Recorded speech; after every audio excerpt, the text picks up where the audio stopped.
Mga graduates sa duha ka law school sa Mindanao nalakip sa top notchers sa 2024 bar exams. Atong sayron sa report ni Argil Relator Live. Argil. Sara ang usa law graduate sa University of Mindanao dinhi sa Davao City samtang ang usa graduate sab sa Western Mindanao State University. Karong udto lang gipagula sa Korte Suprema ang listahan sa mga nakapasa sa 2024 bar exam. Sa 3,962 ka mga nipasa, top 8 ang graduate sa University of Mindanao nga si Attorney Joji Makadine. Nakakuha siya og 83.7450% nga rating.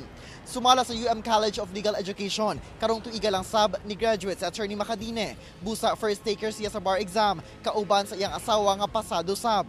Nagsunod kaniya, top 9 ang graduate sa Western Mindanao State University nga si Gregorio Jose Torres II na dunay rating nga 83.59%. Gipahigayon ang 2024 bar exam nitong September 8, 11 o 15 sa nagkaraiyang testing centers sa nasud, lakip na sa Davao City.